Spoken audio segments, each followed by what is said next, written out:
Yo, what's going on, guys? Today we're here with Buzz. We're going to be interviewing him at Snoqualmie Falls today. Just get to know a little bit about him, how he's had his life in tech play out. Recently joined us at Amazon. So I'm here with Mustafa and Mustafa and Buzz. So gonna give it to Buzz real quick just to introduce himself and so you guys can get to know him. Yeah, what's up, guys? This is my first time ever on a mic. This is very weird. It's our first time too. My name is Boz. I'm a new grad. I just graduated from Penn State in May. I'm from Philly originally, and before that, from India. I was born in India, but I've grown up my entire life in Philly. I work at Amazon right now with these two guys, and I'm just gonna talk a little bit about myself, about my life. Yeah, get to know these two better too. Just have a good conversation by the river. Cool, start us off, man. Yeah, so when did you start working at Amazon? Yeah, I started working about 5 months ago at the end of August. This is my first job outside of college. I've interned a few places. So what have been the big things that you've noticed that you wouldn't have known before coming to this job? Like things that surprised you, things that you wouldn't have expected. I guess like in Amazon and corporate life in general. About Amazon specifically, I guess I always knew the scale at which the company operates, but it's kind of crazy. I guess like seeing the official metrics and stuff when you're in stand-up or something, like see how many people that like your work might impact. And about, I guess, life outside of work, this is my first time I've ever lived alone. Actually, I always had roommates in college, and I lived with my parents for that. I guess dealing with kind of being alone when you might come back home from work after being tired and stuff. I never really experienced like having nobody there to, I guess, experience it with. So like learning how to be at peace with myself more and filling my own time without having like people bothering me, or like not bothering me, but just like having people asking me about, you know, what's going on. Like I have to like reach out more. Right. You keep the mic, we'll pass it back in. As somebody coming from Philly, somebody coming from the East Coast, maybe, you know, tech is only big in NYC, I would say. How was it when you first got the interview call for Amazon, number one? And number two, when you found out that you got the job, how are you looking forward to coming into Amazon? Do you have any concerns, anything like that? Yeah, so in terms of my prep process, I think it's like pretty standard to like wherever people go with. My process for Amazon actually was really drawn out. So I applied in like mid-January. I got an OA in beginning of February, and it was radio silence for like 3 or 4 months after that. I didn't hear back until the end of May that like I'd be moving forward with an interview. And my prep in general was just kind of like grind like NeCode 150, do like the classic questions, like go through the lists. But since there's such a large gap between my OA and my actual interview, I'd like stop preparing for like a month or two. And so like when I got like the interview call, I like just like started like grinding like 24/7 pretty much, just like getting through all the problems, like going through all the LeetCode tag problems. And the way that my interview actually turned out was I asked for a date, but they actually ended up pushing back my date by like 2 weeks so that I'd have to take my interview when I was traveling abroad in Spain. Oh, wow. So my entire trip in Spain, while everybody else was like on the train, like sleeping or like just relaxing, I'd be like grinding LeetCode in those hours, just like keep myself like fresh and prepped. And then when the interview like finally came, I think it went pretty well. It was pretty standard. What we see, just like the classic like 3 rounds, 1 LeetCode round, 1 behavioral round, and 1 kind of like low level design round. And obviously it went pretty well because now I'm over here. Do you remember what questions you got, like the LeetCode questions? And was it something you'd seen before on LeetCode, or was it like completely brand new? Yeah, so I got lucky. I'd actually seen a variation of both of the questions I got on LeetCode. One of them was it was a linked list question. You have to create a deep copy of a linked list. That one was like, it's pretty easy if you've seen it before because like the implementation is like pretty straightforward. The second question though, I forget the exact question, but it was kind of like you have to like find a median in a data stream, but like it's not like the classic like find a median in a data stream. It was kind of like more of like a probability type question, and it took me a while actually to talk with the interviewer and figure out what was going on. But once I figured out like what the exact question was, I was able to take it from there, and yeah, it worked out. And then my low-level design question was design Amazon Locker. Gotcha. Yeah. Even I remember when I was interviewing for Amazon, it's very nice when you get a familiar question on the interview. So for you guys watching, please be sure to brush up on lead code. Do the Nico 150. Pays dividends in the long run for sure. Like you talked about interview process. When you got the offer, how was it like knowing that you're coming to FANG, you're coming to the West Coast, Seattle specifically? And did you have like any thoughts about Amazon before coming in? And after you've come in, how do you feel now?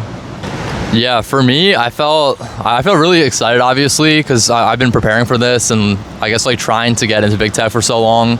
So it felt really good to like see all the hard work pay off finally. And then, wait, what were the other parts of your question? Did you have any thoughts about Amazon, and how do you feel about Amazon now? Yeah. So like going into Amazon, I was actually kind of nervous because I heard a lot of people say that like the pip culture is pretty bad. You might get fired. Your manager might be like a terrible person. Like your teammates like might like be kind of like rude or something.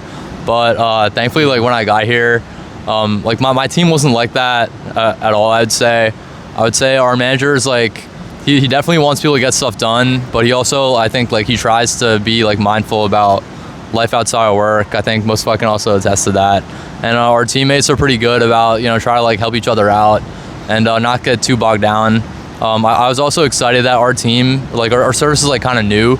So like instead of working with a lot of legacy code, like I had for my past internships, I was working with like a new tech stack and just like following all the best practices that like everybody else in the industry might. Yeah. So. Yeah. Something that I noticed when I came into like a job like this is obviously getting a job like this is amazing, but then going from earning like $0 a year to earning like up to like $200,000 a year out of nowhere can be like a shock. And like nobody really tells you like put your money here, put your money there, this is what you should do with your money. So how did you navigate that? Because like now obviously you're a high earner and everything in Seattle, so it's like how do you save money? Do you invest money? How's it been making this much money?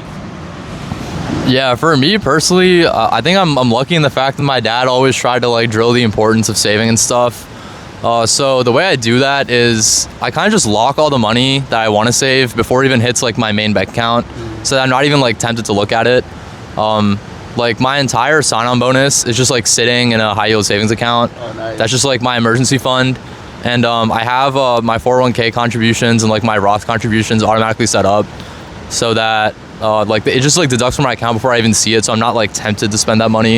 Yeah. And whatever ends up in my bank account is kind of just like play money, Play money. Yeah. Yeah. Play money. Nice. So and then yeah, like so far I haven't invested a lot just like personally into stocks because like I was trying to build my emergency fund, but like now that's built up, probably what I do is start diverting some money automatically into my brokerage account too and just let it grow. Like yeah. For sure. Yeah, I think like being financially intelligent goes a long way, especially at like when you're a new grad. So it's something good to be brushed up on that knowledge for sure. It's month 5, I think, as of today officially. Month 5. So Congratulations. Congratulations. Yeah, congratulations. But yeah, a little bit longer. You'll have been here for half a year. So to people watching, maybe somebody like you is from Philly. Maybe they're in high school trying to get into big tech, specifically Amazon, maybe Meta. Maybe they're trying to move maybe they are trying to move to the West Coast. What advice would you give them? And just about trying to break it into big tech, especially in this job market. Yeah, I honestly, it's a very difficult question to answer. I think a couple of years ago it might have been like way easier to say like what you like. This is like you do this, and this, and you get in. Right now, I honestly have no idea how the recent developments in AI and like the corporate investment in them are going to impact one, like new grad hiring, and two, hiring in general. It seems like all industries are seeing the shockwaves. But I feel like some good general advice is one, like only really go into CS if you feel like you actually care about it. Like there's a lot of people I know, especially from college, who kind of just like did their classes or degree to kind of and like have a job, but with like the way the market's shaping up, it's getting a lot more competitive. You're just going to be like outworked and out hustled by people who actually care what they're doing. Mm-hmm. So like don't even go into it if you don't care about it. And if you're going into it, like number one, try to do things outside of class that are like related to CS. I think it really like boosts your profile and it gives you so much stuff to talk about in interviews. Like for me personally, I think one thing that helped me stand out in my interviews was I was in a self-driving club in college, And for this club, we did like a whole lot of stuff that was CS related that you like would never get exposure to in class. Like there are multiple aspects of software development. Like for example, we did like a lot of low level development, actually integrating like raw signals we got from the car and sending them to like different parts of our pipeline. There was a lot of ML modeling and ML like implementation that we did, where we'd have to take all these inputs that we're getting from like LiDAR or radar or camera, and make them into like actual inputs to help us make guided decisions about how to navigate the car. So that was also really helpful. And then finally, there was like a sense of like a software development life cycle, because like we were working with like a massive team. You'd have to coordinate with other people about what you're doing. We'd have like kind of informal sprints that we'd do. And so like that helped you like get a little bit onboarded into what life at like working at a company might be like, and also that kind of like grindy like hustle culture that's pretty like prevalent in tech. So I would say experiences like that, really try to foster those in addition to what you're doing in class. Hey guys, thank you so much for checking out that clip of our interview with Boz. If you want to see another clip, you can check out my channel over here. And if you want to see the full interview, you can check out our channel right over here. Thank you.